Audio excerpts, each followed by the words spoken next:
ఒక స్టూడెంట్ను ఒక టీచర్ లెక్క అడుగుతా, నువ్వు చెప్పురా అంటది. సరే మేడం అంటాడు. అయితే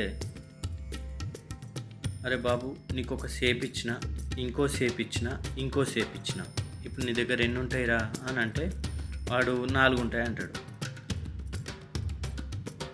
సరే నాన్న మంచిగాను, నీకు ఒక షేప్ ఇచ్చిన, ఇంకో షేప్ ఇచ్చిన, ఇంకో షేప్ ఇచ్చిన, ఇప్పుడు నీ దగ్గర ఎన్ని ఉంటాయి నాన్న? వాడు మళ్ళీ 4 అంటాడు.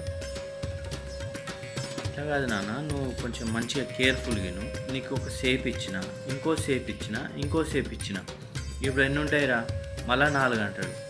అరే వీడు బాగా బద్మాష్ ఉన్నాడు అని చెప్పి మేడం నీకు ఒక సంత్రి ఇచ్చిన, నీకు ఒక సంత్రి ఇచ్చిన, ఇంకో సంత్రి ఇచ్చిన, ఇంకో సంత్రి ఇచ్చిన, ఇప్పుడు నీ దగ్గర ఎన్ని సంత్రాలు ఉంటాయిరా? నాకు దగ్గర 3 ఉంటాయి మేడం అంటాడు.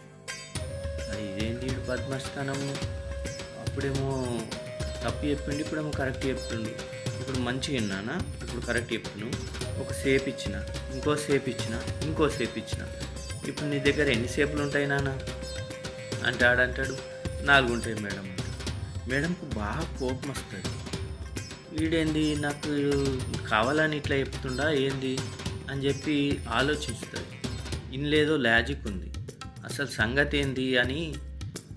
బాబు ఎందుకు ఇట్లా చెప్తున్నావు, మరి అదేమో కరెక్ట్ చెప్తున్నావు, ఇదేమో తప్పు చెప్తున్నావు, ఎందుకు నానా అని అడిగితే అప్పుడు ఆడు జేబులోకి వెళ్ళి ఇంకో సేఫ్ తీసుకొచ్చి చూపెడతాడు. ఇందులో తెలుసుకోదగిన విషయం ఏంటంటే, ఈ మన జీవనంలో ఎదురు బదురు ఎప్పుడు మన ఇంట్లో కానీ మన స్నేహితులతోనే కానీ ఇవి పోల్చుకుంటాం.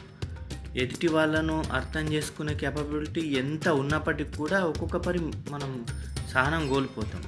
ఇది ఇంట్లో జరుగుతుంది, ఫ్రెండ్స్ మనకు ఎన్నో జాగాలో జరుగుతుంది.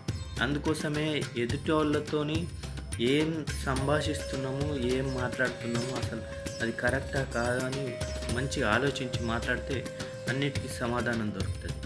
జై హింద్.